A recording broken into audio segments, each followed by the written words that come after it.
قلوبهم وإذا تليت عليهم آياته زادتهم إيمانا وعلى ربهم يتوكلون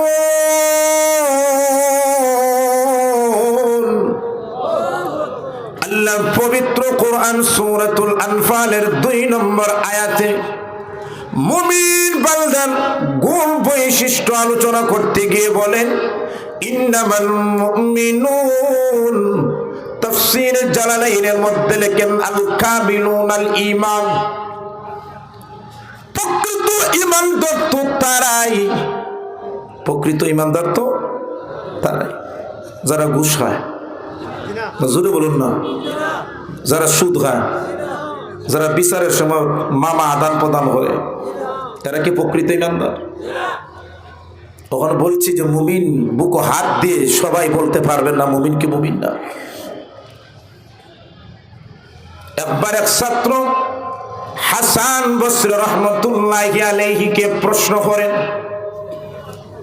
ও হাসান বসরি, আপনি কি মুমিন? আপনি কি? কাকে প্রশ্ন করছে? হাসান বসরি প্রশ্ন করছে, আপনি কি মুমিন?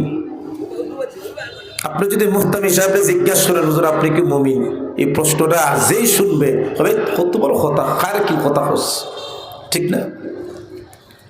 ওই ছাত্র জৈনিক ব্যক্তি হাসান বসরি রহমতুল্লাহি আলাইহিকে প্রশ্ন করেন, ওগো হুজুর আপনি মুমিন কি মুমিন না? হাসান বসরি রহমতুল্লাহি আলাইহি চিন্তিত হয়ে গেলেন, বললেন ওর প্রশ্নকারী তুমি এমন এক প্রশ্ন করেছো যে প্রশ্নের উত্তর দিতে আমার হাসান বসরিও দ্বিধাবোধ অনুভব করছি। হাসান বসরি বলেন ওর প্রশ্নকারী তোমার প্রশ্নের উদ্দেশ্য যদি হয় আমানতু বিল্লাহি ওয়া মালাইকাতিহি ওয়া কুতুবিহি ওয়া রুসুলিহি ওয়াল ইয়াউমিল আখিরি ওয়াল কদরি খাইরিহি ওয়া শাররিহি মিনাল্লাহি তাআলা ওয়াল বা'সি বা'দাল মাউত। হাসান বসরি বলেন ওরে প্রশ্নকারী তোমার উদ্দেশ্য যদি হয় এই দিক দিয়ে আমি মুমিন কি মুমিন না, আমি হাসান বসরি আল্লাহর কসম করে বলি এই দৃষ্টিকোণ থেকে আমি হাসান বসরি মুমিন কি মুমিন। কারণ আল্লাহর উপরে ঈমান আনছি, আম্বিয়াদের উপরে ঈমান আনছি, আখিরাতের উপরে ঈমান আনছি, কিতাবের উপরে ঈমান।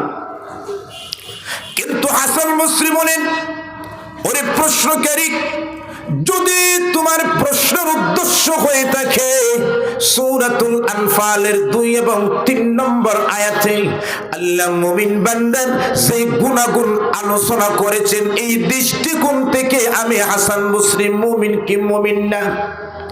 হাসান বসরি বলেন তাহলে আমি বুকে হাত দিয়ে বলতে পারবো না আমি মুমিন কি মুমিন না। আমরা পারবো না। إنما المؤمنون الذين إذا ذكر الله وجلت قلوبهم। মুমিন তো তারাই তাদের অন্তরটা ওয়াজিলাত খাফাত, অন্তরটা কম্পিত হয় কখন? ইযা যুকিরাল্লাহ, যখন আল্লাহর নাম স্মরণ হয়। কার নাম?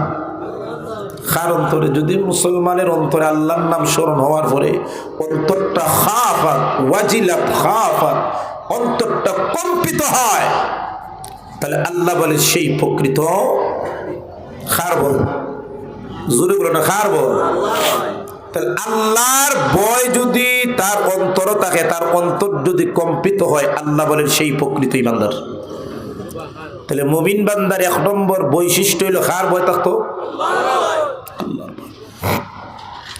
ওখানে আল্লাহ বলেন ইযা যুকিরাল্লাহ ওয়াজিলাত কুলুবুহুম, মুমিন তো তারাই যখন তাদের অন্তরে আল্লাহর নাম স্মরণ হয়, আই ওয়াইদুহু, যখন আল্লাহর আযাবের কথা তাদের স্মরণ হয়, জাহান্নামের আযাবের ভয়, আল্লাহর মহব্বতে, আল্লাহর মায়ায় তাদের অন্তরটা কম্পিত হয়ে যায়।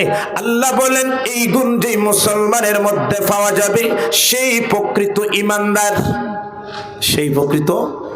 তাহলে এক নম্বর গুণ খার বয়, আপনার অন্তরে খার বয় না আল্লাহর বয়। এমনিতে যদি আল্লাহর বয় থাকতো তাহলে আমরা সমাজে সুদ চলতো না, আর যারা ঠিক বলছে না এরা চলতো। যদি আল্লাহর বয় থাকতো আজ সমাজে সুদের কারবার ওপেন ভাবে চলতো না। যদি আল্লাহর ভয় থাকতো আজ প্রত্যেকটা মুসলমানের ঘরে ঘরে গান বাজনা উচ্চ সুরে বা আওয়াজ দিয়ে গান বাজনা নিচু হোক আওয়াজ হোক, মুসলমানের ঘরে টেলিভিশন থাকতো না। যদি আজ আল্লাহর ভয় থাকতো তাহলে আজ মুসলমান তুচ্ছ থেকে তুচ্ছ বিষয় নিয়ে মারামারি করে মারার পর্যন্ত সম্ভব হইতো না। আল্লাহর ভয় নাই বিদায় আজ আজ মুসলমান অধঃপতনের দিকে যাইতেছে। খোদার কসম করে বলি, পৃথিবীর মুসলমানের অন্তরে যদি একমাত্র আল্লাহর ভয় থাকে, ওই মুসলমান দ্বারা কোনদিন গুনার কাজ সংগঠিত হতে পারে না। জোরে বলো না, ঠিক না? কার ভয় থাকলে? আর আল্লাহর ভয় যদি না থাকে যা ইচ্ছা তাই করতে পারবো। আমি প্রায় সময় বলি খলিফাতুল মুসলিমিন ওয়াদু জাহানের খলিফা উমর রাদিয়াল্লাহু তাআলা আনহু, উনি শাসক হওয়ার পরে, খলিফা হওয়ার পরে সব সময় প্রতিদিন নিশি রাত্রিতে রাজকীয় ড্রেস পরিবর্তন করে সাধারণ প্রজার বেশে শহরের অলি গলিতে সফর করতেন গরিব দুঃখী মানুষের দুর্দশা দেখার জন্য। ঠিক না? খলিফা হওয়ার পরে না আগে? আর আমরার জনপ্রতিনিধি না আগেও হয় না পরে হয়? জনগণের কাছে যান পরে না আগে? জোর হই না আগে। খলিফাতুল মুসলিমিন খলিফা হওয়ার পরে জনগণের দুঃখ দুর্দশা করার জন্য যান, নিষ্ঠুরকে দেখার জন্য। এই গুণটা যদি আমাদের শাসকদের মধ্যে হইতো তাহলে বাংলাদেশ দুর্নীতি মুক্ত একটা মডেল দেশ হিসাবে পৃথিবীর মানচিত্রের মধ্যে আত্মপ্রকাশ পেত।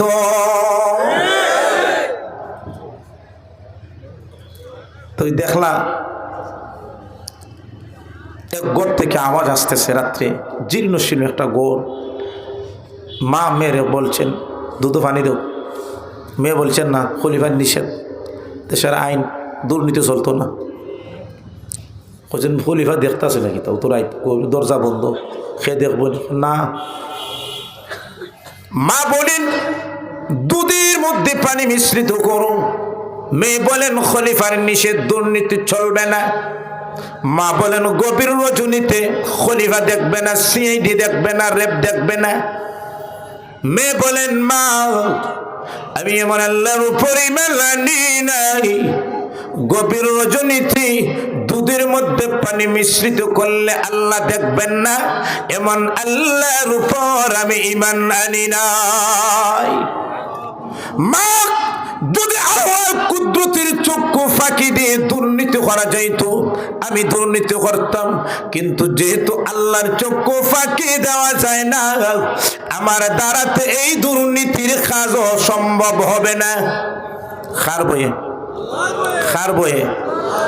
ও কারণে যদি আল্লাহর ভয় থাকে প্রত্যেকটা মুসলমান গুনাহ থেকে বাঁচতে পারবো। ওর প্রথম গুণটা কি? আল্লাহর ভয়। জুড়ে বলো, প্রথম গুণটা কি? আল্লাহর ভয়। সব সময় স্মরণ রাখবেন আল্লাহ দেখতেছেন। এই ধারণা যদি থাকে ইনশাআল্লাহ আপনার দ্বারা কোনোদিন কবিরা গুনাহ সংগঠিত হবে না। 2 নম্বর আল্লাহ বলে ওয়াইদা তুলিয়াত আলাইহিম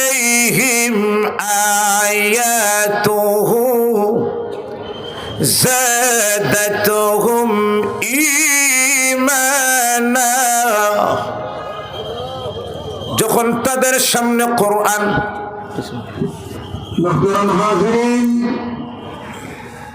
দক্ষিণ কাজ হুসাইন ইসলামিয়া মাদ্রাসার